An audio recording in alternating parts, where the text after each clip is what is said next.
ច្បាស់ចំបើរៀងយឺតថែមកម្លាំងតិចតើតតហើយមកក្រោយលឿនបាច់ឈរចាំទេដើម្បីគេឡើងទៅយកបាល់បន្តអ្នកយកបាល់ចេញមកចំហៀង flow តែកាលណាយើងឈរចំពីមុខគេតតមកចំ flow ហ្នឹងហើយ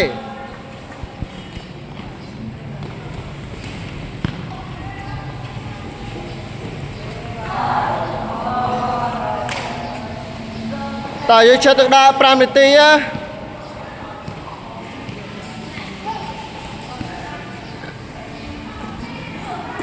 ជាយាមកាក់បាល់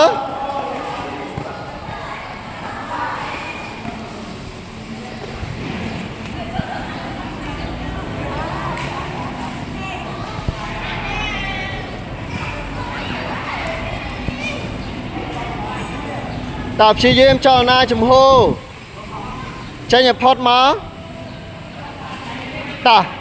ពេលចេញផុតមកយើងទាត់ឲ្យគ្នាវាងាយ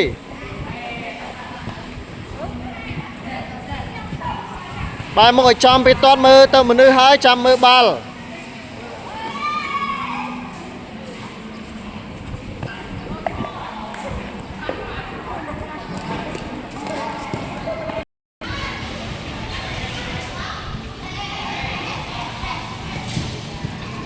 តើព្យាយាម control បាល់តិចមួយកុំឲ្យបាល់ព្យាយាមរត់យកមុនណាកុំចាំឲ្យវាបុកហើយចាំយើងយក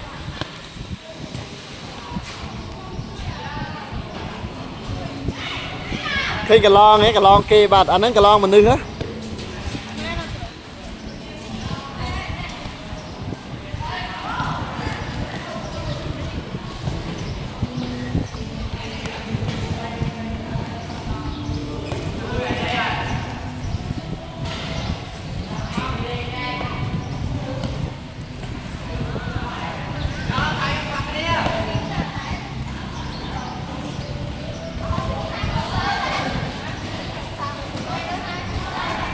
ពេលយើងទាត់ហើយយើងថយមកលឿនមកដើម្បីឲ្យគេចេញទៅយកបាល់ម្ដង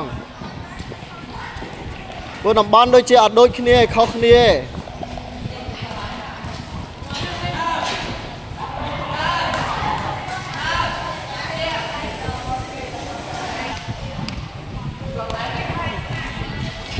អូ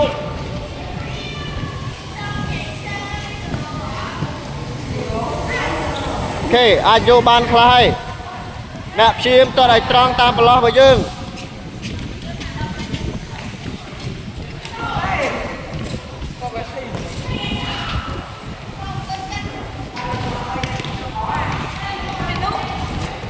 ព្យាយាមតិចកុំខ្លាំងពេក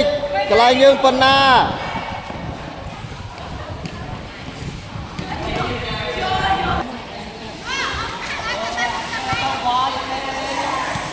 ទៅមួយមកទៅ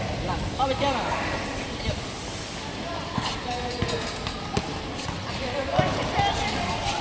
អត់ទៅប៉ុណ្ណឹងមក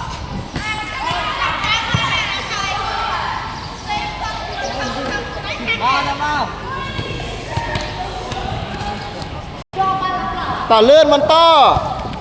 ស្រូត